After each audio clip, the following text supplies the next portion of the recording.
में कौम लग गई, मेहरबानी करें बाहर आए, इतना नुकसान कर लिया हमने। यहाँ आपने कवाल अमीर कर दिए या पीर अमीर कर दिए। पीर और जाली, असली लोगों की बात नहीं करता, जाली पीर। मेरे पास एक बच्चा आया करता था, मैं मजमून पे ही रहूंगा लेकिन ये बातें करनी भी बड़ी जरूरी है। बच्चा आया तो कहने लगा जी वो मेरे हज़रत साहब की ये करामत है, तो मेरे अक्सर आता था तो पीर साहब की करामत है। एक दिन को गलती से तलाक का उसके घर में झगड़ा हो गया, तो मेरे पास आया, कहने लगा मौलाना तलाक दे बैठा हूं। तो मैं कहा पीर साहब ने पूछना सही मसला, पीर साहब से पूछना था। कहने लगे वो कहते हैं ये उलमा का काम है। तो मैंने कहा पीरी मुरीदी जुहला का काम है, मसला आलिम बताएगा और गंदम का तोड़ा कौन लेके जाएगा, जाहिल। बस करें, हजरत सुल्तान बाहू का फतवा है, बांझ इल्मो जो करे फकीरी वो काफिर मरे दीवाना हो। बस करें, संजीदा लोग बने आप बड़े संजीदा लोग इसलिए आपसे आगे निकल गए कि संजीदगी इख्तियार की। तो मेरी बात पे तवज्जो करना। आला हजरत फाज़िल बरेलवी रहमतुल्लाह अलैह के जमाने में लोगों ने कहा कश्श शकल है जी, वो क्या है, जमीन चीजों को अपनी तरफ खींचती है। ये नजरिया कब बना, एक साइंसदान ना बैठा था दरख्त के नीचे, तो उसने देखा कि सेब गिरा है तो वो भी जमीन पे आया है, अमरूद टूटा है तो वो भी जमीन पे आया है, अनार टूटा है तो वो भी जमीन पे आया है। तो कहने लगा जमीन में कशिश है, हर शय को खींचती है, और कश्श शकल का नजरिया बन गया। आला हजरत रहमतुल्लाह अलैह तक जब बात पहुंची तो आप फरमाने लगे साइंसदान पागल हो गए, साइंसदानों की जो अच्छी बात होगी वो मानी जाएगी, लेकिन जो बात दुरुस्त नहीं होगी वो तस्लीम नहीं की जाएगी। आप फरमाने लगे ये क्या बात हुई कि आधा किलो का सेब तो जमीन ने खींच लिया, अमरूद भी खींच लिया, अनार भी खींच लिया, और गुब्बारे में 1.5 छटाक हवा भर दिया, वो जमीन से खींचा नहीं गया, वो ऊपर उड़ गया है। फरमाने लगे ये कैसा कश्श शकल है, 1.5 छटाक हवा होती है ना गुब्बारे में, वो जमीन से खींचा। आला हज़रत फरमाने लगे असल कश्श शकल नहीं, असल बात यह है कि हर चीज अपनी असल की तरफ लौट जाती है, हर चीज अपनी असल की तरफ। फरमाने लगे हवा की असल ऊपर है तो गुब्बारा उसे ऊपर ले गया। अनार सेब अमरूद जमीन से पैदा हुए थे तो वापस जमीन पे आ गए, वापस। आज भी डॉक्टरों ने बड़ा परेशान किया हुआ है, हम लोग जाते हैं सुन सुना के आ जाते हैं, इल्म नहीं ना होता। अल्लाह करे हम आला हजरत को पढ़ने वाले बन जाए, हमें समझ आए हमारे बुजुर्ग हमारा तहफ्फुज कहाँ का। डॉक्टर के पास जाएं, डॉक्टर साहब बच्चा बीमार है, तो डॉक्टर साहब कहते हैं किसी को खांसी तो नहीं घर में, किसी को नजला तो नहीं, पहले तो नहीं किसी को बुखार, तो पूरा इंटरव्यू दे लेते हैं भाई उसकी क्या वजह जी, अगर हो तो फिर कहने लगे अगर किसी को बुखार हो तो फिर बच्चे को भी हो जाता है, किसी को खांसी हो तो बच्चे को भी। समझ आ रही है, कहते हैं ना डॉक्टर इस तरह से, ये बीमारी किसी और को तो नहीं फैमिली में। तो मैंने कहा डॉक्टर साहब आप क्या बात कर रहे हैं, नबी पाक सल्लल्लाहु अलैहि वसल्लम ने फरमाया है कि बीमारी मुताद्दी नहीं होती, एक से दूसरे को नहीं लगती, बीमारी एक से दूसरे को, ये सही बुखारी में मौजूद है। नबी पाक सल्लल्लाहु अलैहि वसल्लम से एक शख्स ने कहा हुजूर मेरे ऊंट को खारिश पड़ गई, और वो जो ऊंट खड़ा है उसकी वजह से पड़ गई है। तो क्या मेरे महबूब का समझाने का अंदाज है, मेरे करीम रसूल फरमाने लगे तेरे ऊंट को तो उस ऊंट से खारिश पड़ी है, बता उस ऊंट को कहां से पड़ी थी, तेरे ऊंट को तो वहां से पड़ी, कैसा अंदाज है, उसको कहां से पड़ी। बंदा चुप कर गया, कहने लगा या रसूलल्लाह उसे तो कुदरती पड़ गई है। तो हुजूर फरमाने लगे फिर इसे भी कुदरती पड़ी है। डॉक्टर कह रहा है जनाब खांसी है तो खांसी लग गई, शुगर है तो शुगर। ओ भाई सुन, अगर तू ये कहेगा ना कि एक से दूसरे को बीमारी लगती है, तो जिसकी माँ फालज की मरीज है उसके बच्चे उसकी खिदमत करेंगे, जिसके बाप के वजूद पे रेशा पड़ जाएगा बच्चे करीब जाएंगे कि हमें बीमारी ना लग जाए। इतनी कमजोर डॉक्टर कहते हैं कजन मैरिज ना करो बच्चे बीमार पैदा होते, और कौम चुप करके सुन लेते। डॉक्टरों को बताओ कि हम डॉक्टरों पर ईमान नहीं लाए, अल्लाह रसूल पे लाए हुए, हमारा ईमान अल्लाह रसूल पे, डॉक्टर पे नहीं है। जो सही बात करेगा डॉक्टर वो मानेंगे, गलत बात नहीं तस्लीम करेंगे। ये मेरे आला हजरत की फिक्र है। डॉक्टर कहते हैं कजन मैरिज ना करो बच्चे बीमार पैदा होते हैं, तो मौला अली और हजरत फातिमा का रिश्ता क्या है। नबी पाक सल्लल्लाहु अलैहि वसल्लम ने खुद अपने सगे चचा की बेटी जनाब उम्मे हानी को दावत निकाह दी थी। कजन मैरिज में कोई मसला होता तो हुजूर ये काम करते थे। कजन मैरिज हो तो बच्चे बीमार पैदा नहीं होते, कजन मैरिज हो तो बच्चे हसन और हुसैन जैसे पैदा होते हैं। इस तरह के नौने हाल अल्लाह ताला अता करता है, उनके तरीकों पर चलने वाले पैदा होते हैं। खुदा का खौफ करो। आप जैसे तैसे, एक मैं रावलपिंडी में था तो एक बच्चा कहने लगा जी ये मिसवाक के साइंसी फायदे बयान कर दे, मिसवाक के। तो मैंने कहा बेटे साइंस अगर कह भी देना मिसवाक नहीं करनी चाहिए तो हमने फिर भी करनी है। सारी साइंस कहे ना करो तो हम फिर भी मिसवाक, इसलिए कि मिसवाक करना मेरे मुस्तफा का तरीका है सल्लल्लाहु। आला हजरत ने अकीदा तौहीद मजबूत किया। एक और चक्कर है बाबा जी का, बाबा जी सरकार जो एक महीना ना नहाए वो छोटा बाबा, और जो 6 महीने गुस्ल न करे वो बड़ा बाबा। बाबा जी को नमाज नहीं सीधी आती और बाबा जी सरकार बने हुए, हाल ही कोई नहीं। जो अल्लाह के खाते पढ़ गए और बाबा किस्मत का हाल बता रहा है। दरवाजे पे रोटियां मांगने आते हैं, किस्मत का हाल बताते हैं। अपनी इतनी खराब है कि मांगते फिर रहे, और कौम बेचारी हाथ दिखा रही है, हाल बता रही है। अपना ये बेड़ा गर्क हुआ। मुझे आपका तो नहीं पता, हमारे देहातों में ना ये कभी कभी सोना भी डबल करते थे मांगने वाले। यहाँ भी होता है ये काम जी, वो सोना लाओ जी तुम्हारा सोना डबल कर दे। तो पता तब चलता जब सिंगल भी गायब हो जाता है। बावों के लग गए, फूकों पे लग गई। मुझे एक शख्स करामा सुनाने लगा, कहने लगा मेरे हजरत साहब के पास लोग दूर दूर से दम कराने आते हैं।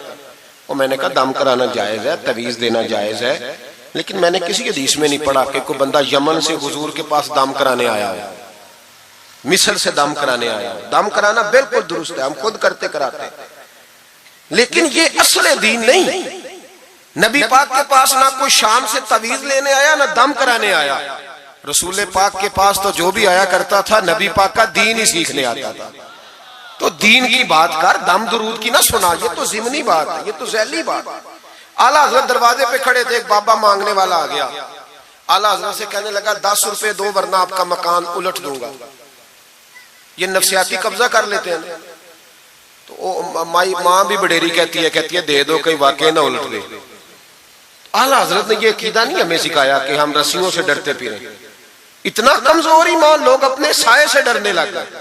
बाबा जी कह गए, और छोड़ बाबा जी के मुंह से कौन सा कुरान हदीस निकलता है, बस कर दे। किस चक्कर में कौम को डाल दिया। आला हजरत रहमतुल्लाह अलैह दरवाजे पे खड़े, फिक्रे रजा से मीनार है ना, तो सुनो फिर फिक्रे रजा क्या है, सुनो फिर ये रजा के नेज़े की मार है कि अदूब के सीने में गार है, किसे चारा जोई का वार है कि ये वार वार से पार है। आला हजरत रहमतुल्लाह अलैह दरवाजे पे खड़े थे, बाबा जी आ गए, कहने लगे 10 रुपए दो। 10 रुपए का माना उस जमाने में यही था जो आज 10,000 का माना है। 10,000 मांग लिया, कहने लगा दो नहीं तो मकान उलट दूंगा। आला हजरत फरमाने लगे तू 10 के 20 मांग, मैं देने को तैयार हूं, पर मकान उलटने वाली बात गैर शरई है, ये वापस ले ले। शरीयत तुझे ये कहने की इजाजत, मेरी बातों की समझ आ रही है आप हजरात को?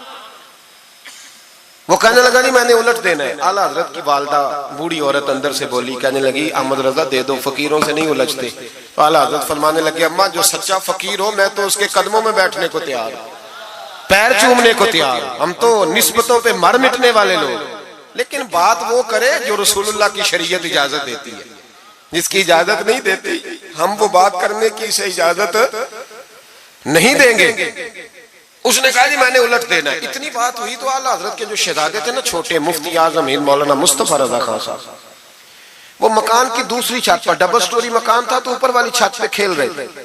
उनका पैर फिसला, वो गर्दन के बाल अंदर गिर गए, अंदर से शोर उठ गया, बच्चा गिर गया। बच्चा वो फकीर भी सीधा हो गया, देखा ना नहीं ना पैसे दिए, तो शहजादे गर्दन के बाल गिरे ऊपर वाली मंजिल से। लेकिन सुनियो किधर खो गए मैं और आप। मेरे आला हजरत का अकीदा सुनो, फाज़िल बरेलवी अंदर नहीं गए, हालांकि हुजूर अलैहिस्सलाम का फरमान मौजूद है कि औलाद आदमी को बुज़दिल कर देती है, औलाद के हाथों बंदा कमजोर हो जाता है। अंदर नहीं गए, वहीं खड़े रह के कहने लगे अम्मा मेरा एक बेटा है, मेरा 1000 भी हो तो मैं सारा नबी पाक की शरीयत पे कुर्बान कर दूंगा, लेकिन किसी भावे की मैं गलत बात मानने को तैयार है।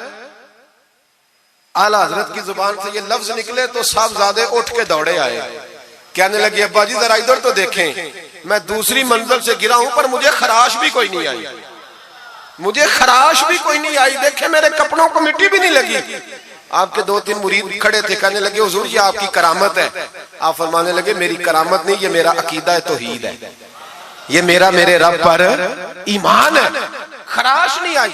अब उस फकीर को फरमाने लगे आला हजरत के तू कहता था मकान उलट दूंगा, चल उलट ना, फिर 10 रुपए नहीं लेने, उलट। चुप कर गया। तो आला हजरत, लोग कहते हैं मौलवी साहब के पास क्या है, जिसके सीने में रसूलुल्लाह का दीन है उसके पास कुछ नहीं, तो फिर किसी के पास भी कुछ नहीं। हाँ, जिम्मेदारी से कह रहा हूं, किसी के पास कुछ नहीं। अगर जिसके सीने में कुरान और सुन्नत का नूर है, अगर उसके पास ही कुछ नहीं। सुनो, आला हजरत ने अपना जूता उलट दिया, फरमाने लगे अगर ताकत है तो मेरा जूता सीधा करके दिखा। तो मकान उलटने की बात करता है ना, पंजाबी का एक शेर है, आपकी समझ में आ गया तो ठीक है, ना आया फिर भी ठीक है। वो एक पंजाबी के दरवेश कहा करते थे, एक सिठ ते पखड़ा कुआर गंदल, असी और भी बूटियां जानने हैं। पता है हमें सारे गुरुओं का है, चलो करामत ना दिखाएं तो बात अलग है, पर खबर हमें है। फरमाया चलो सीधा करो। उसने पूरा जोर लगाया पर जूता सीधा, पसीने आ गए। तो कहने लगा जी मैं माफी मांगता हूं, आज के बाद ऐसी बात नहीं करूंगा। आला हजरत वली थे तो वली सखी होता है, जेब से हाथ निकालने, फरमाया तू 10 मांगता था, अल्लाह 20 लेके जा, लेकिन गैर शरी बात खुदा रा बस करो।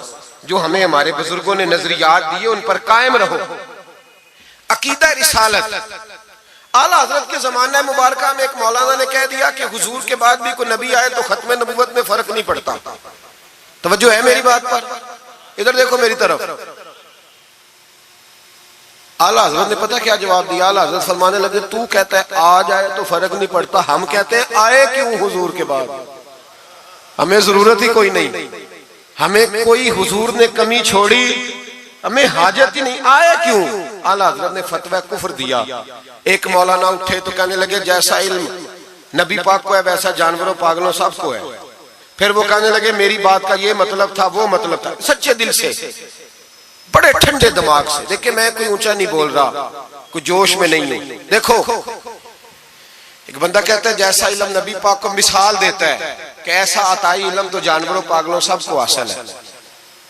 वो कहता है मेरा ये मतलब है, मेरा वो। हमारा सवाल ये है कि तुझे ये बात कहने की जरूरत क्या है?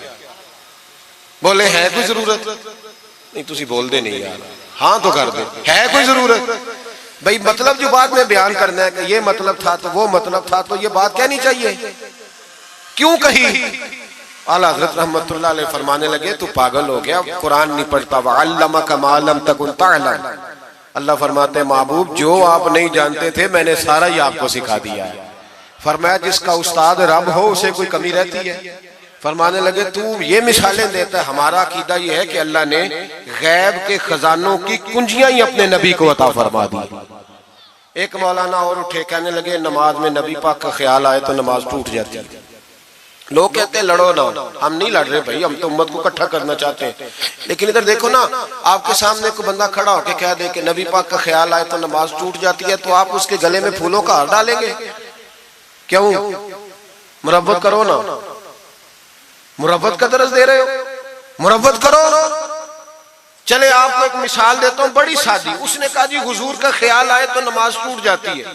नमाज में आप दुरूद शरीफ के बाद दुआ पढ़ते हैं, दुआ कौन सी है? रब्बना इग़फिरली आती है ना आप सबको, पढ़िए जरा, रब्बना इग़फिरली। इसका तर्जुमा क्या है? या अल्लाह मुझे भी बख्श दे और मेरे माँ बाप को भी। तो जब ये दुआ मांगी तो अब्बा जी का ख्याल नमाज में आया कि नहीं आया? अम्मा जी का? सुन्नी थोड़ा सा अगर आप समझे ना, मेरा सुन्नी एक ही बात करता है, जब इससे को बंदा मसला पूछता है ना तो सुन्नी कहते हैं मैं तो पढ़ा हुआ ही नहीं। ओ खुदा के बंदे आज पढ़ के जाना सारी महफिल, और आइंदा जुमा भी अपने खतीब के पास पढ़ना जरा ध्यान से, फिर अगला भी पढ़ना, फिर तो इंशाल्लाह कहेगा नहीं मैं पढ़ा हुआ नहीं। भाई नमाज में आयत पढ़ते रब्बना इग़फिरली, तो अब्बा जी का ख्याल आता है कि नहीं? तो नमाज टूट गई कि रह गई? अम्मा जी का ख्याल आता है कि नहीं? आला हज़रत फरमाने लगे अगर तेरा बाप जो बेनमाजी हो, अनपढ़ हो, उसका ख्याल आने से नमाज नहीं टूटती, तो फिर सुन हमारा अकीदा क्या है। तू कहता है नबी पाक का ख्याल आ जाए तो नमाज टूट जाती है। आला हज़रत फरमाने लगे हमारा अकीदा ये है कि जब तक रसूल पाक का ख्याल आए ना हमारी नमाज होती ही नहीं, होती नहीं जब तक। कुछ लोगों ने कह दिया नबी पाक हमारी तरह बशर है, ओ भाई देखो ना, आज खबर मिली है कि हॉलैंड ने फिर से खाके शाया कर दिए। इधर देखो मेरी तरफ, ये नामूस रिसालत का मसला 100 साल पहले आला हजरत ने समझाया था और फरमाया था दुश्मन अहमद पे शिद्दत कीजिए, मुल्हिदों से क्या मुरव्वत कीजिए, शिर्क ठहरे जिसमें ताजीम हबीब, उस बुरे मजहब पे लानत कीजिए। वो जो नामूस रिसालत की बात तब की थी, फरमाया नादानो आज तो तुम कह रहे हो कि हुजूर हमारी तरह के बशर हैं, तो जब तुम बशर बनाओगे तो फिर लोग कहेंगे कि सियासतदान का खाका बन रहा है तो इनका क्यों ना बने माज़अल्लाह। उस वक्त आला हज़रत ने कहा था ना ना ये बात नहीं है। आप फरमाने लगे बात यह है कि अल्लाह की सरताबा कदम शान है ये, इंसान नहीं इंसान, वो इंसान है ये। कुरान तो ईमान बताता है इन्हें और ईमान ये कहता है मेरी जान है ये। नामूस रिसालत का मसला सारी जिंदगी आला हज़रत ने समझाया और लोगों को बताया कि जान है इश्क मुस्तफा, रोज फुजू करे खुदा, जिसको हो दर्द का मजा वो नाजे दवा उठाए क्यों। आला हज़रत मौजूद थे मदीना शरीफ में। उस जमाने में ना नबी पाक के गुंबद के सामने खजूरों के 2 दरख्त होते थे, खजूरों के 2 दरख्त।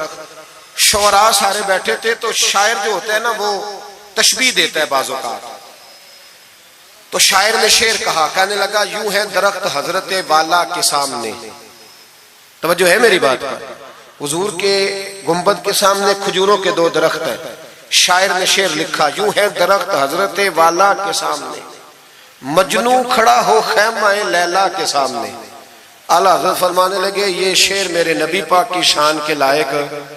फरमाने लगे तुमने हुजूर के खैमे को, नबी पाक के गुंबद को लैला का खैमा बना दिया, ये क्या बात हुई।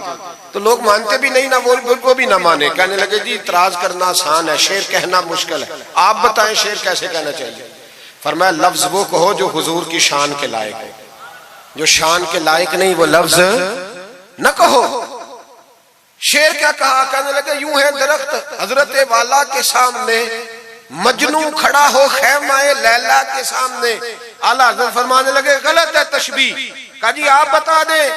तो आला हज़रत फरमाने लगे सुनो फिर, यूं है दरख्त हजरत वाला के सामने, कुदसी खड़े हैं अर्शे मुअल्ला के सामने। गोया कुदसी खड़े हैं अर्शे। ये फाज़िल बरेलवी रहमतुल्लाह अलैह का अंदाज है।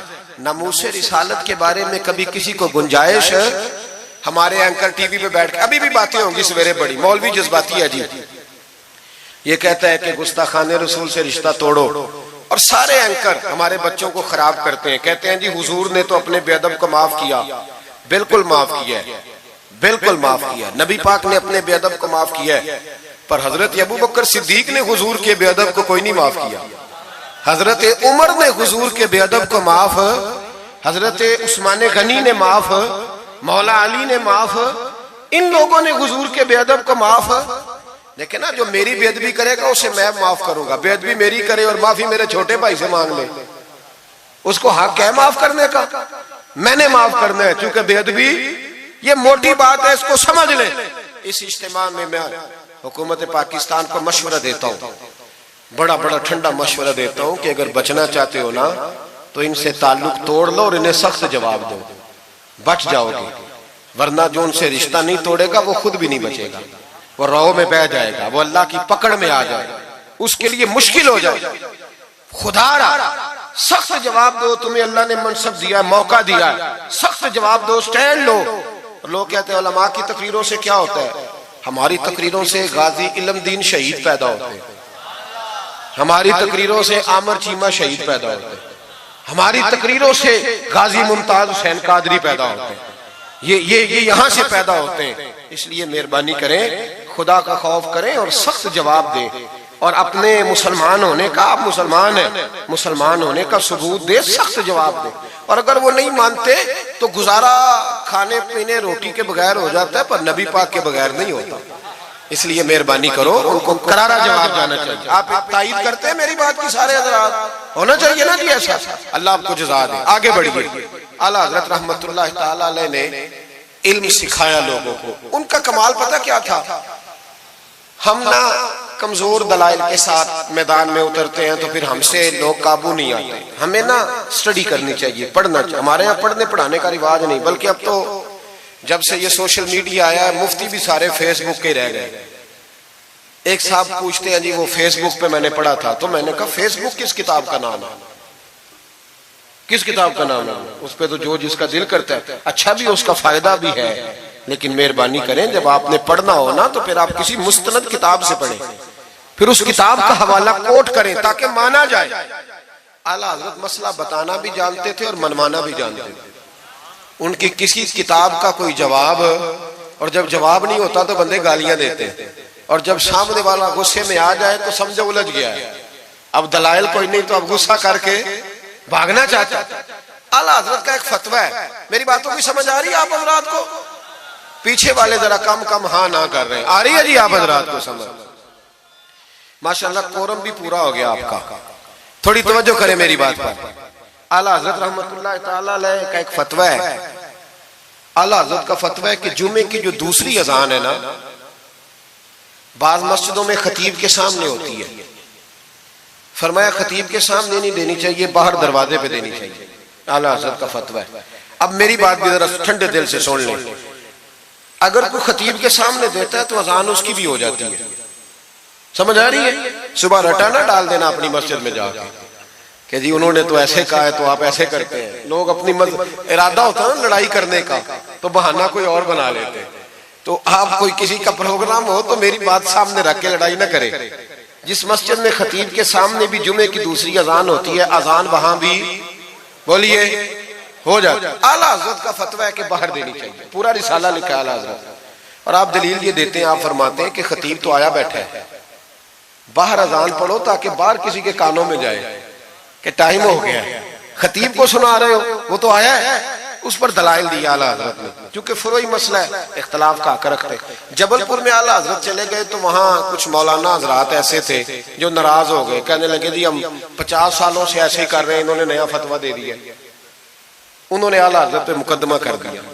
ये कुछ लोग कहते हैं ना जी मुझे 40 साल हो गए, आप आज बात बता रहे हैं, तो भाई इल्म का ताल्लुक तजर्बे से नहीं होता कि 40 साल का बंदा तजर्बा कर ले तो नमाज सही हो जाती है। उसके लिए नमाज सीखनी पड़ती है, याद करनी पड़ती है। तजर्बे का ताल्लुक इल्म से, वो सीखना पड़ता है। आला हजरत रहमतुल्लाह ने फतवा दिया कि बाहर अजान पढ़ो। एक आदमी ने मुकदमा कर दिया, कचहरी चला गया कि देखें जी इन्होंने आके नया मसला छेड़ दिया और हमारे खिलाफ फतवा दे दिया। आला हजरत फरमाने लगे किसी के खिलाफ नहीं दिया भाई, मैंने तो मसला पूछा तो बता दिया। हर बंदा कबूल करने की सलाहियत भी नहीं रखता, हक कबूल करने के लिए भी दरिया जितना दिल चाहिए, कबूल करना भी बड़ा मसला है। उसने मुकदमा कर दिया अंग्रेज की अदालत में, अगरचे जज मुसलमान था। और आला हजरत कभी अंग्रेज की अदालत नहीं जाते थे, फरमाते थे अदालत वो होती है जहां अदल होता है, इसको कचहरी कहते थे, और कभी नहीं गए थे अदालत। फरमाते थे जब निजामे मुस्तफा अलैहिस्सलाम नाफिज होगा फिर जाएंगे।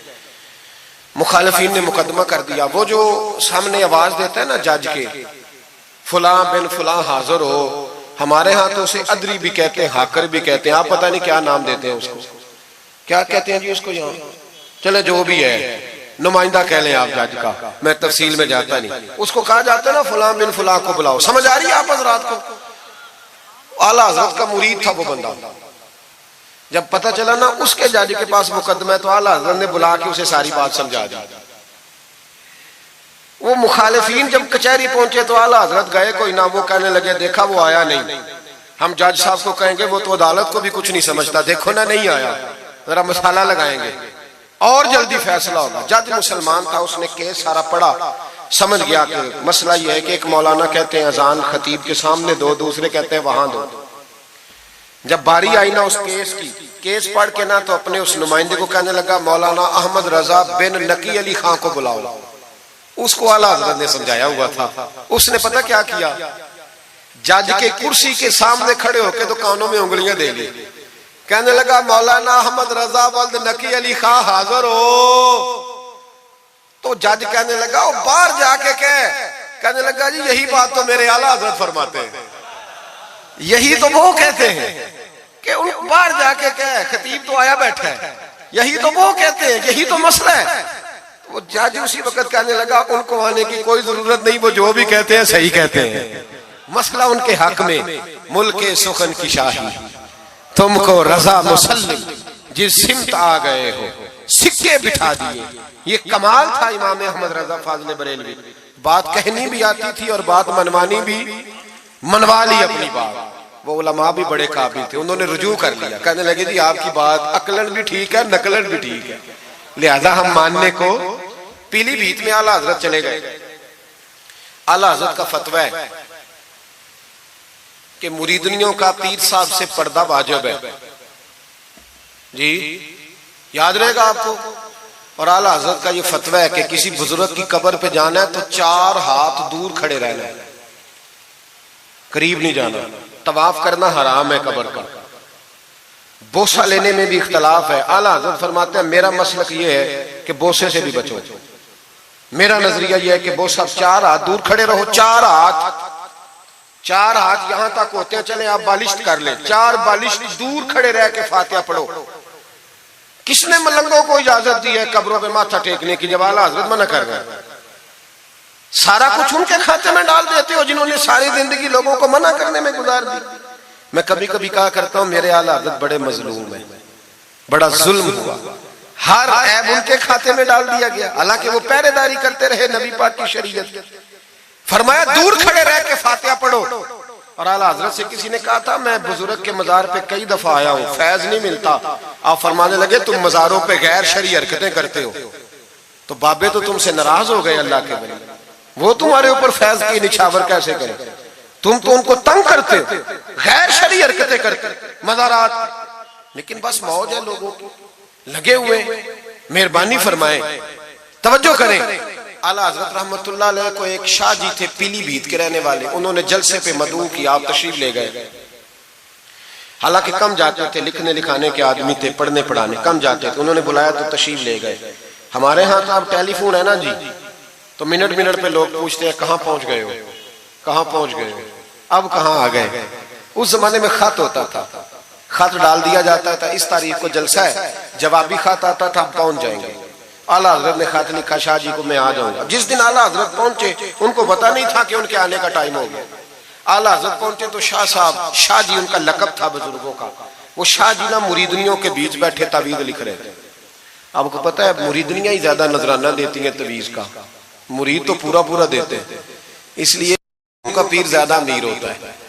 तो वो तवीज लिख रहे थे, मुरीदनियां बैठी थी दाएं बाएं। आला हजरत जैसे ही पहुंचे नजर पड़ी, अब तो बड़ी मुसीबत है, कोई रोकने वाला नहीं। अब तो जाली पीर की सदारत में लोग जलसा कर लेते, उसे तस्दीक हो जाती है। इतने बड़े मुफ्ती बैठे थे मेरे जलसे में, हमने अल्लाह रसूल का दिया खाना है, तो खुदा का खौफ करना चाहिए, रसूलुल्लाह के दीन से वफा करनी चाहिए।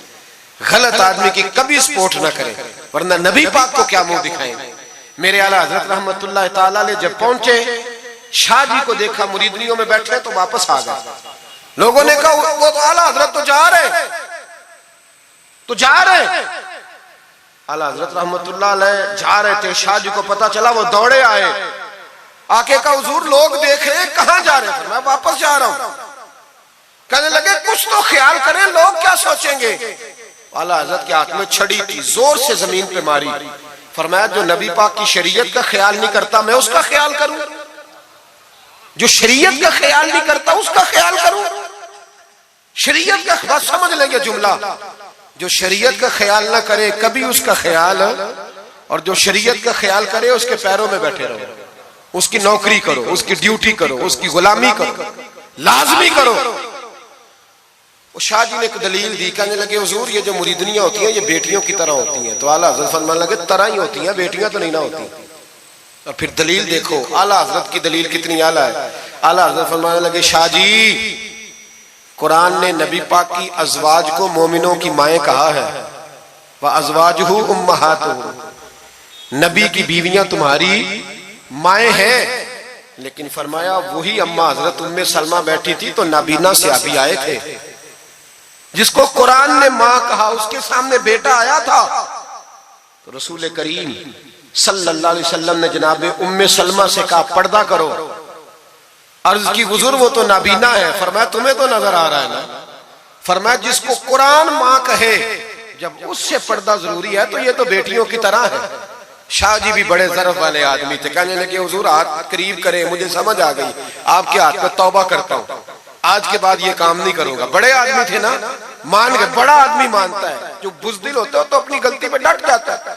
जब मान गए तो फिर आला हजरत भी तो आला थे ना, जब कहा ना मानता हूं तो फिर इमाम अहमद रजा भी झुके और लोगों को पता तब चला जब आला हजरत ने शाह जी के पैर चूमने शुरू कर दिए। पहले नाराज होकर जा रहे थे, मैं तेरा ख्याल, अब शरीयत पे अमल किया तो कदम चूमे।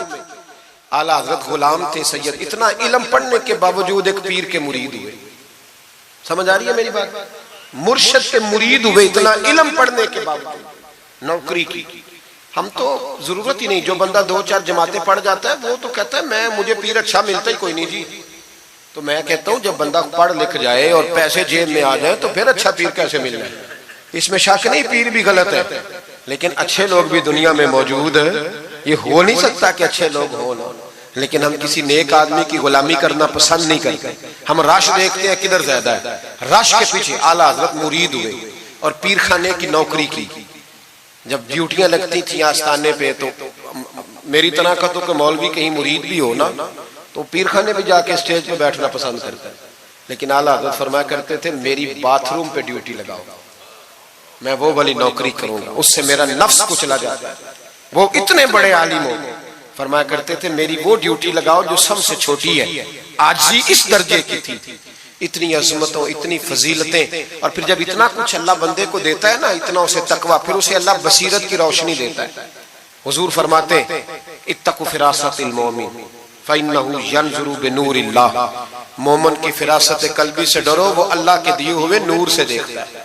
आला हज़रत रहमतुल्लाह तआला अलैह, उनके खलीफा थे सैयद नईमुद्दीन साहब मुरादाबादी, तफसीर खजाइनुल इरफान लिखी उन्होंने। सैयद साहब के एक दोस्त थे सैयद दीदार अली शाह साहब, लाहौर में उनका मज़ार है। जब दाता साहब जाए ना तो मुहद्दिसीन के मज़ारों पे भी जाया करें, मलंगों के मज़ारों पे रश रहता है, उलमा की कब्रों पे जाता ही कोई नहीं, वहां भी जाया करो। इन लोगों ने बड़ी खिदमत की है दीन की। हजरत सैयद दीदार और दाता साहब तो फिर देखे ना, उनकी किताब पढ़े।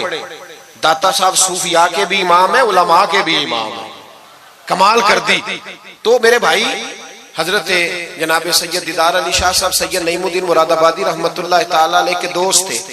सैयद दीदार अली शाह साहब रहमतुल्लाह अलैह मिलने गए सैयद नईमुद्दीन साहब से, तो सैयद नईमुद्दीन साहब तैयार थे बरेली शरीफ जाने के लिए। सैयद नईमुद्दीन साहब बरेली जाने को तैयार थे। उम्र में भी आला हजरत से बड़े थे दीदार अली शाह साहब। तो कहा दीदार अली शाह, और मुरीद और खलीफा भी किसी और के थे, सैयद शाह फजलुर रहमान गंज मुरादाबादी रहमतुल्लाह अलैह के मुरीद और खलीफा।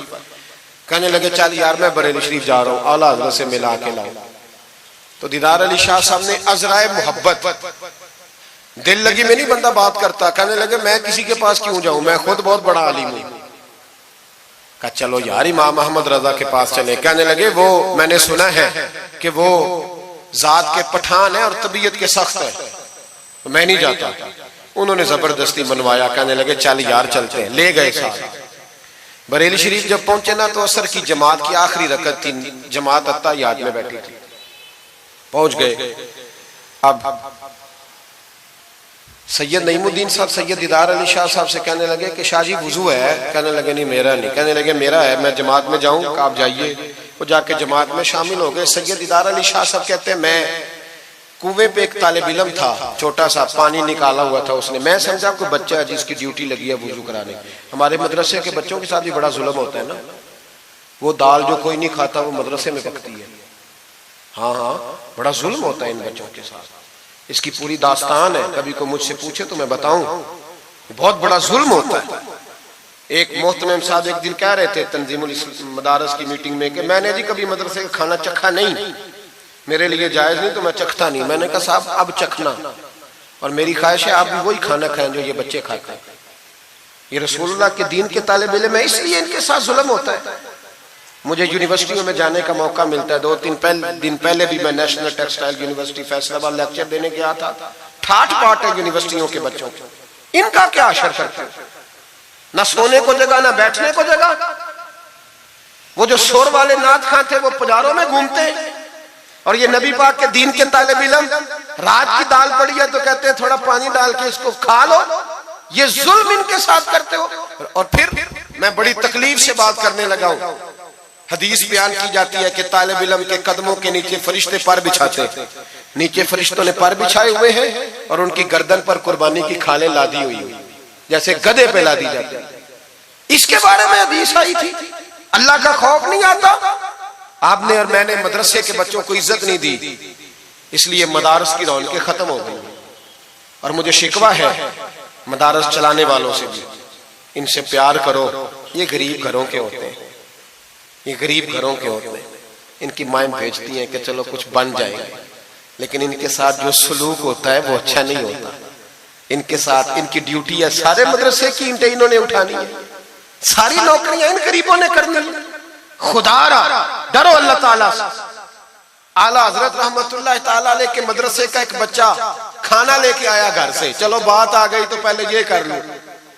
आप इतिकाफ बैठे हुए थे, इफ्तारी लेके आया तो जरा देर से पहुंचा। आला हजरत को जलाल आया तो एक थप्पड़ हल्का सा गर्दन, ओए तू जल्दी नहीं आता? बच्चा कहने लगा गलती हो गई, एहतियात से आऊंगा। रास्ते में खेलने लग गया, बच्चा जाके सो गया। तरावी आला हजरत ने बड़ी मुश्किल से पढ़ी और तरावी के बाद मौलाना अमजद अली आजमी साहब साहिब बारे शरीयत को कहने लगे जाओ कोई तालिब इल्म को ढूंढ के लाओ। मलकुल उलमा मौलाना जफरुद्दीन बिहारी से कहने लगे मेरा कलेजा फटता है, उसे बुलाओ। वो किधर गया? उसकी क्या गलती थी? बच्चा छोटा था। ढूंढो। सारी रात उलमा ढूंढते रहे, तालिब इल्म छोटा था। बड़ी तकलीफ में होते हैं ये बच्चे। हमने ये वक्त गुजारा है। मैं देर से जब जलसे से आता हूं तो मैं इनकी रजाइयां सीधी करता हूं, मैं इनके कपड़े देखता हूं, मेरा कलेजा फटता है। ईद के मौके पर इन्हें वो वाले जोड़े दिए जाते हैं जो बाजार में बिकते हैं। इन्हें खैराती समझ के रोटी दी जाती है सिर्फ इसलिए कि ये रसूलुल्लाह का दीन पढ़ते पढ़ा। वो बच्चा किधर है? उसको बुलाओ। सारे उलमा ढूंढते रहे लेकिन वो तालिब इल्म मिला नहीं। सारे ढूंढते रहे।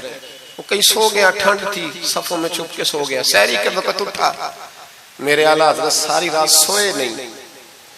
सहरी के वक्त वो आया तो लोगों ने देखा कि करोड़ों लोगों का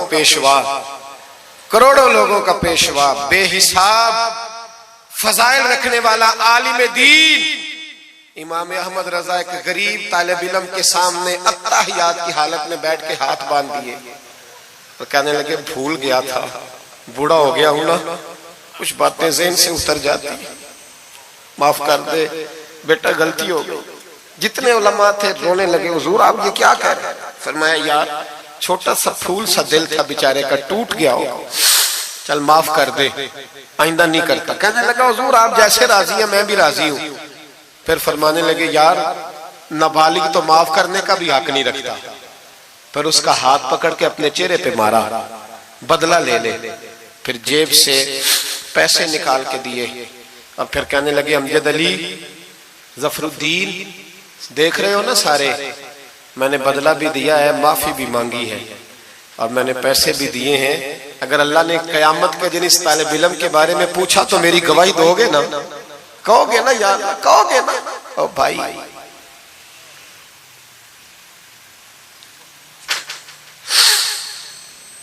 कमाल था मेरे आला हज़रत रहमतुल्लाह। आलिम वो होता है कि जिसके पीछे 4 गाड़ियां आगे और 4 पीछे हो, पीछे हट जाओ, पीछे हट जाओ, वो मुर्शिद होता है। मुर्शिद वो होता है जिसके पास से तकवे की खुशबू आती है, खौफे खुदा की खुशबू आए, रसूलुल्लाह की मोहब्बत जाके, वो कामिल मुर्शिद होता है। हजरत सैयद नईमुद्दीन साहब मुरादाबादी रहमतुल्लाह अलैह फरमाते, मैं पहुंचा उस तालिब इल्म को, मैंने समझा को वुजू कराने वाला, तो मैंने कहा पानी उठाने लगा तो कहने लगा बाबा जी पूछ तो ले पहले, पानी तो मेरा है। फरमाते मैंने कहा चल बेटे फिर दे दे अगर तेरा है तो, मैंने वुजू करना है। तो वो बच्चा कहने लगा हुजूर आपको पता है कि नाबालिग अपनी मर्जी से भी अपनी चीज किसी को नहीं दे सकता। मौलाना दीदार अली शाह साहब फरमाते मेरे दिल पे चोट लगी। मैंने कहा दीदार अली, अहमद रजा के मदरसे के तो नाबालिगों का इल्म भी तुझसे ज्यादा है, नाबालिगों का ये हाल है तो बड़ों का क्या हाल होगा। फरमाते हैं कि वुजू उस बच्चे ने किया, फिर मैंने पानी भरा, वुजू करके मैं मस्जिद की सीढ़ियां चढ़ रहा था। सैयद नईमुद्दीन साहब की नमाज रहती थी, वो मुकम्मल कर रहे थे, आला हज़रत सीढ़ियां उतर रहे थे। उनके पीछे पीछे हाथ बांध के लोगों को चलते देखा तो मैं समझ गया यही आला हजरत है। आला हजरत की करामत थी कि सैयद की आंखें देख के पहचान जाते थे कि सैयद है। आंखें, कहते हैं जब सीढ़ियां आला हजरत उतर रहे थे, मैं चढ़ रहा था तो मेरी आंखें देख के पहचान गए। सलाम ली तो कहने लगे आप सैयद है, तेरी नस्ल पाक में है बच्चा बच्चा नूर का, तू है ऐने नूर तेरा सब घराना, आप सैयद है?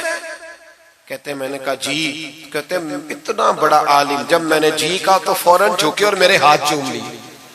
तो मैंने पूछा तबीयत कैसी है? वो बात जो मेरी और सैयद साहब की तन्हाई में हुई थी, मैंने कहा आला हजरत से पूछा हुजूर तबीयत कैसी है? तो कहने लगे शाह जी जात का पठान हूं, तबीयत जरा सख्ती है मेरी, पठान जो हूं तो जरा तबीयत सख्ती है, क्या करूं? सैयद साहब कहते हैं मैंने कहा हुजूर वो तो मैंने ऐसे ही फरमाया, शाह जी जो हो गया ठीक हो गया, आप नमाज पढ़ ले, मैं इंतजार करता हूँ, आप नमाज पढ़ ले। कहते हैं फिर मैं आला हजरत का हो के रह गया और फिर सारी जिंदगी मुझे शिकवा रहा कि इतनी देर से क्यों आया हूं, जिंदगी से यही तो गिला है कि तू बड़ी देर से मिला है।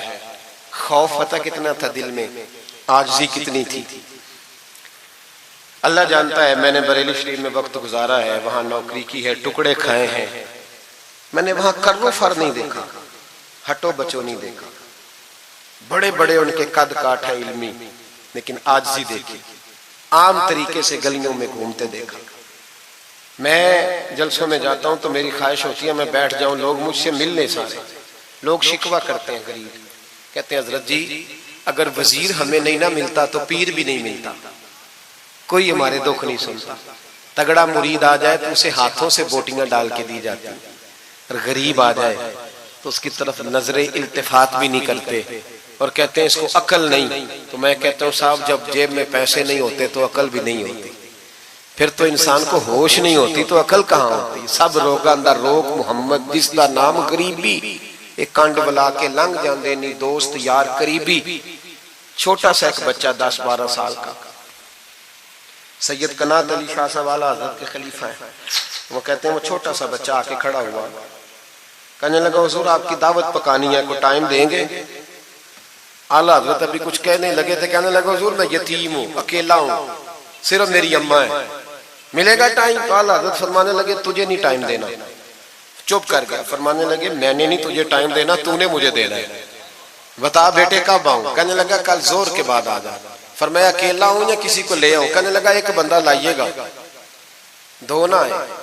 सैयद कनात अली शाह साहब को आला हजरत ने साथ लिया, उस बच्चे के घर जोर के बाद पहुंचे, दरवाजे पे दस्तक दी तो कहने लगा जी आ गए आप? में आया, एक बोरी एक टाट अंदर से लाया और बाहर गली के दरवाजे पे बिछा दिया। कहने लगा हुजूर घर में कमरा एक ही है और आप पर्दे के पाबंद हैं, तो मेरी अम्मा है घर में, यहीं बैठना है। फरमाया बेटे हम तेरे मेहमान है, जिधर तू कहेगा बैठ जाएंगे। फाज़िल बरेलवी बैठ गए। आला हज़रत बीमार रहते थे, डॉक्टर ने कहा सख्त ग़िज़ा नहीं खाना, तो आप सूजी के बिस्कुट दोपहर में असर के बाद थोड़े लेते थे। वो बच्चा दाल पका के लाया तो बूढ़ी अम्मा ने पकाई, कुछ पक्की कुछ कच्ची, बाजरे की मोटी रोटियां और गली में ला के रख दी। बरेली के इमाम ने यूं खाई जैसे को बड़ी आला ग़िज़ा हो। कहते पहली सैयद कनात शाह साहब कहते पहली दफा इतना खाना खाया, 1.5 रोटी खा गए। तो फरमाने लगे मैंने कहा हुजूर मेहरबानी करें थोड़ा खाएं, ये तबीयत आप तो खाते ही नहीं तो आपकी तबीयत परेशान होगी। फरमाया चुप कर, अपनी सेहत देखूं कि गरीब और यतीम का दिल देखूं। फरमाया देखना मासूम सा दिल है, टूट जाए खाने में। कहते खोल के खाया, पर वो बाहर चाय भी लाया, चाय पी। फिर आला हज़रत ने कुछ नजराना निकाल के दिया, फरमाया ये तोहफा रख लो, कुछ पैसे भी दिए। का इजाजत है जाऊं? का जी ठीक है जाए। सैयद साहब कहते हैं जब हम आ रहे थे तो मैंने आला हज़रत को हुजूर ये आपने क्या कि अगर बीमार हो गए? तो कहने लगे शाह जी चुप कर जाओ, अगर मेरा दिल फटता हो तो मैं आपको चीर के दिखाऊं, जितना सुकून अल्लाह ने मुझे आज अता किया है पहले कभी नहीं मिला, कभी नहीं मिला। इस गरीब के पास जाकर मेरे आला हज़रत के अफकार थे, नजरियात थे, वो सारी जिंदगी रसूलुल्लाह का गुलाम बन के रहे, शरीयत की पासदारी की और उसके साथ साथ वो अल्लाह के वलियों की गुलामी करते। कुछ सैयदजादा आ जाता तो आला हज़रत रहमतुल्लाह अलैह उठ के मिलते, ताजीम करते। वो औलिया अल्लाह के लेकिन सच्चे वली के गुलाम। मेरी ये बात याद रखें, सच्चा बंदा मिल जाए तो उसके बारे में कभी बेअदबी सोचे भी ना, सोच दिल में भी ना लाए। लेकिन जो शरीयत का पाबंद ना हो, आप इन लोगों की मार्केट डाउन करेंगे, ये सही हो जाएंगे, ये सही हो जाएंगे। हमारे यहाँ चल जाता है, जो भी आ जाता है चल जाता है। इमाम साहब की दाढ़ी इतनी छोटी हो वो नमाज नहीं पढ़ा सकते, पीर साहब चल जाते हैं, नात खां भी चल जाता है, नकीबे मजलिस भी चल जाता है, सिर्फ इमाम पे पाबंदी है जी थोड़ी छोटी है जी ये, हालांकि नहीं होनी चाहिए, दाढ़ी पूरी होनी चाहिए। आपसे मेरी ये गुजारिशात है, आला हज़रत के पैगाम को समझें। एक छोटा सा वादा लेना है, जिस मस्जिद में कंजुल ईमान नहीं वहां एक हदियतन खरीद के रखवा देंगे इंशाअल्लाह ताला। महंगी बात बता दी है मेरे ख्याल में, आप चुप कर गए। रखवा देंगे कुरान शरीफ, और जिसके पास 10 रखवाने की तौफीक है वो 10 रखवा दे, और अपने उलमा को आला हज़रत की किताबें खुद खरीद कर पहुंचाएं, लाइब्रेरियों में रखवाएं, उनका पैगाम आम करें, लोगों को दें और तलकीन करें कि इसे पढ़ें। जो सोशल मीडिया इस्तेमाल करने वाले हैं वो उलमा से ले लें, आला हज़रत के फतावा जात, वो उसको आगे शेयर करें, उनकी बातें आगे पहुंचाएं, अपनी अपनी जिम्मेदारी का एहसास करें। नमाजें 5 मस्जिद में बाजमात पढ़ें। ये दाढ़ी नबी पाक की सुन्नत है, और अल्लाह ने सिर्फ मर्दों को दी है, औरत को नहीं दी। उसने मर्द के चेहरे पर पसंद की। नबी सारे दाढ़ी वाले, सहाबा सारे दाढ़ी वाले, अहले बैत सारे, औलिया अल्लाह सारे। जो लोग कहते हैं ना नेक होके रखनी है, उनके लिए मशवरा यह है कि दाढ़ी रख लो, नेक हो जाओगे इंशाअल्लाह ताला। दाढ़ी नेक बना लो, और जिसने रखी है ना वो भी अपनी मर्जी की ना रखे, नबी पाक की मर्जी की रखे। पूरी एक मुट्ठी दाढ़ी रखे, पूरी एक मुट्ठी दाढ़ी रखे, और अपने घर में पर्दा कराएं, पर्दा कराएं। याद रखें, हर इमारत को गुलाफ नहीं चढ़ता, सिर्फ बैतुल्लाह को चढ़ता है। हर कुरान, हर किताब को गुलाफ नहीं चढ़ता, सिर्फ कुरान पाक को चढ़ता है। हर बीबी पर्दा नहीं करती, सिर्फ सैयदा फातिमा की मानने वाली पर्दा करती अपनी। और याद रखें, वो बेटा, वो भाई, वो शौहर मुजरम होगा जिसकी बीवी पर्दा नहीं करती। खुदा रहा, ये आला हज़रत का मिशन है, पैगाम है। ये वाहद वली है आला हज़रत, औलिया अल्लाह में से वाहद। हर वली की अलग अलग शान होती है ना, जिसमें वो मुमताज होता है। जनाब सिद्दीक अकबर सदाकत में बात, हालांकि सखी भी बड़े, एक शान इन्हें इनफिरादी मिली आला हज़रत। आला हज़रत की ज़ौजा अपने दौर की बहुत बड़ी वलिया थी, और बाकायदा पढ़ी हुई नहीं थी, लेकिन इतनी शनासा हो गई थी कि आला हज़रत कहते किताब उठा के ला तो किताब ले आती, फलानी किताब लाओ ले आती। छुरी के साथ कलम बना के रखती, स्याही रखती, कागज देती। आखिरी उम्र में मेरे आला हज़रत ने फरमाया तूने बड़ी खिदमत की, मांगा कुछ नहीं, कुछ मांग ले। तो अम्मा जी उठ के करीब बैठ गई, कहने लगी कुछ देना है ना तो मेरी बख्शिश की दुआ कर दे। अंदाज देखो, बीवी, बाहर लोग तकरीरें सुनते हैं, घर वाले किरदार देखते हैं, इसलिए घर वालों को मुतासिर करना, जरा वो किरदार देखते हैं, वो तकरीर नहीं ना सुनते, किरदार देखते हैं। आला हज़रत ने फरमाया मैं तेरे लिए दुआ करूं, तो कहने लगी मैंने जलवतें और खलवतें सारी देखी हैं, मैंने दुख और सुख आपके साथ बिताए हैं, मैंने आपको हर हाल में रसूलुल्लाह का गुलाम देखा है। तो इतने सच्चे आदमी से दुआ कराऊंगी तो अल्लाह जरूर मेरी बख्शिश फरमाए। ये किरदार था।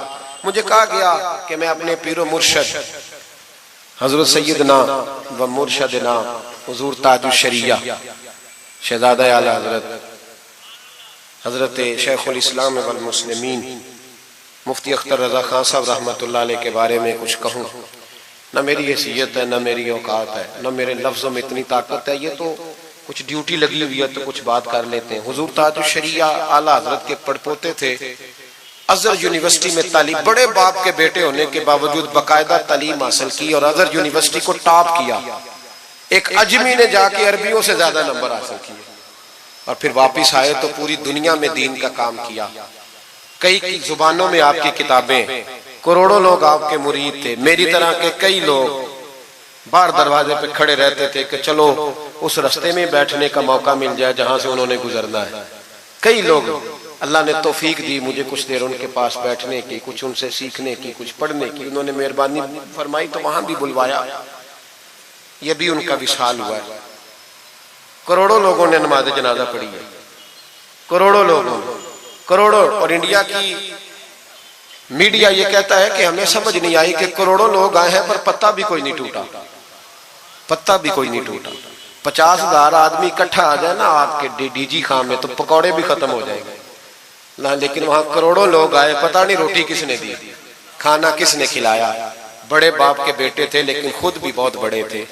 सारी जिंदगी रसूलुल्लाह का दीन फैलाया।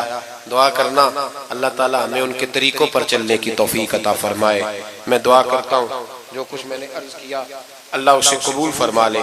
जहाँ हम भूल गए अल्लाह हमसे दरगुजर फरमाए।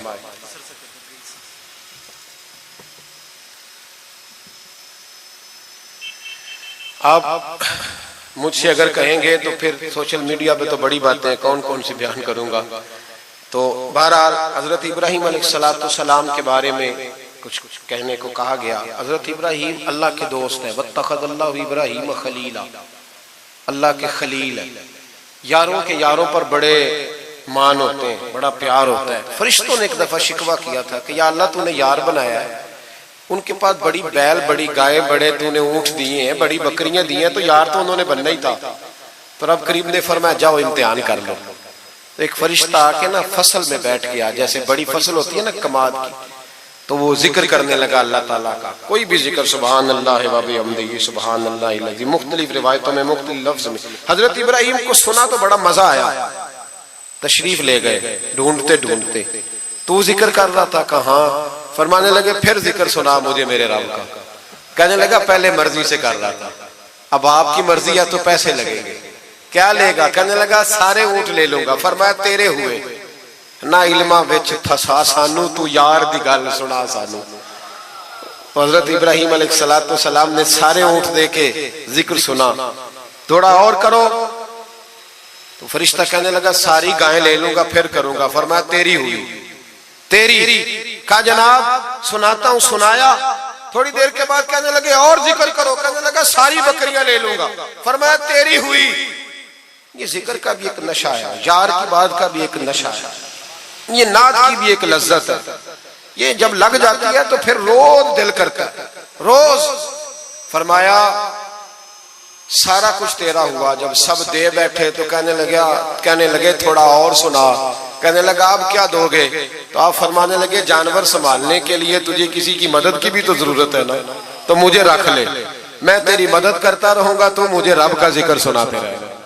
तो हजरत इब्राहीम अलैहिस्सलाम ने जब फरमाया तो फरिश्ता कहने लगा ऐ अल्लाह तूने सही बंदे को खलील बनाया, ये इस काबिल है कि तेरा खलील। आप भी मेहरबानी करें कुछ दे अल्लाह के रास्ते में, कुछ दे अपने इदारों की, मदारस की, मसाजिद की, गरीबों की, यतीमों की मदद करें ताकि अल्लाह की खिल्लत का मामला हो। औरतों के महफिल मिलाद के बारे में पूछा गया। औरतें मिलाद करेंगी घर के अंदर करें, लेकिन गुजारिश ये है कि आवाज मर्दों तक न जाए और सिर्फ खवातीन का इज्तिमा हो, उसमें मर्द ना हो। कोशिश करें औरत की आवाज का भी पर्दा है तो वो इस तरह महफिल मिलाद करें कि ज्यादा से ज्यादा बापर्दा रहे। लेकिन जाना चाहिए, शरीक होना चाहिए। जाएंगी तो दीन का पता चलेगा। अल्लाह ताला तौफीक अमल अता फरमाए। हमेशा मिदहत खैरुल अनाम में गुजरे। दुआ है ये उम्र दरूद व सलाम में गुजरे। आखिर दावाना अनिल हम्दुलिल्लाह रब्बिल आलमीन।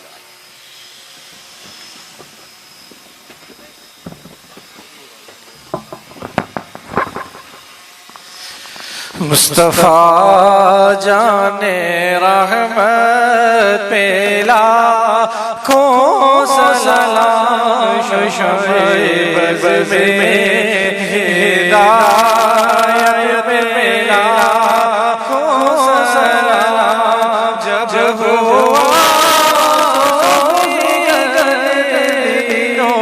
दुनिया का चांद आया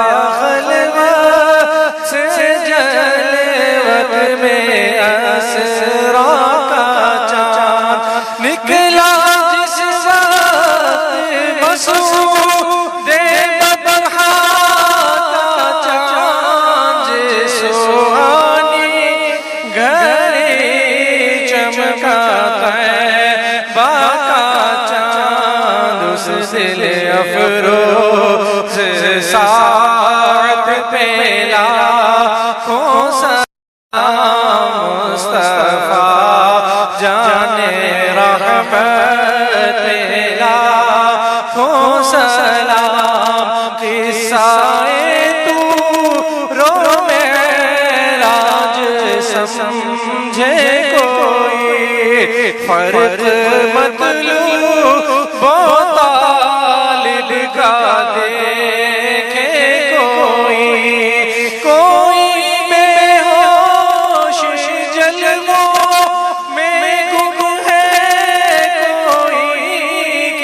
को देखा ये मूसा से पूछे कोई आँख वालों के हिम्मत में लाखों सलाम मुस्तफा जाने रहमत में लाखों सलाम। भूखे प्यासों का गम किस कदर दिल में था, आ गया साइल मुँह का निवाला दिया। बादशाहों ये शाही तो देखो जरा, कुल जहां मिलके और जो गिरो फिजा उस शिकम की क़नाअत पे लाखों सलाम। मुझसे खिदमत कुदसी कहे हाँ रज़ा वो रज़ा आला हज़रत बरेली के शाह, जिनकी घर घर अता सुन्नते मुस्तफा डालती क़ल्ब में अज़मते मुस्तफा। जिसका सुन्नी मनाते हैं यो मेरा उस इमाम अहले सुन्नत पे लाखों सलाम मुस्तफा जाने रहमत पे लाखों सलाम।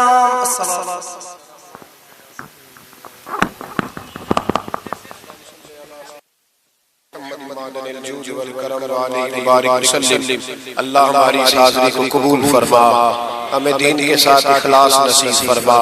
मालिक करीम हमारे गुनाहों को माफ फरमा, हमारी गलतियों से दरगुजर फरमा, हमें इल्म नाफ़े अता फरमा, अमल सालेह अता फरमा, सजदों का ज़ौक़ अता फरमा, इबादत का शौक़ अता फरमा, मस्जिद का प्यार अता फरमा, कुरान पाक से मोहब्बत अता फरमा, दुरूद व सलाम की तौफीक नसीब फरमा, आलम इस्लाम के हक में रहमत वाले फैसले फरमा, बर्मा के मजबूरों की मदद फरमा, कश्मीर और फलस्तीन के मजलूमों की मदद फरमा, पाकिस्तान को इस्लाम का मजबूत किला बना।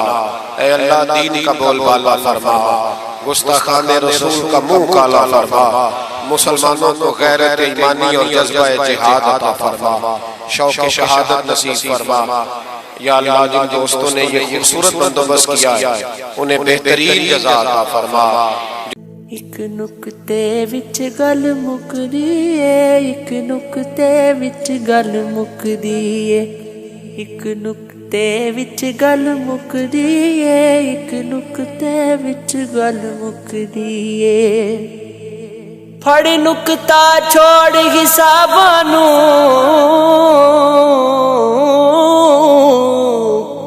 फड़ नुक्ता छोड़ हिसाबां नूं, फड़ नुक्ता छोड़ हिसाबां नूं, एक नुक्ते विच गल मुकदी है, एक नुक्ते विच गल मुकदी है।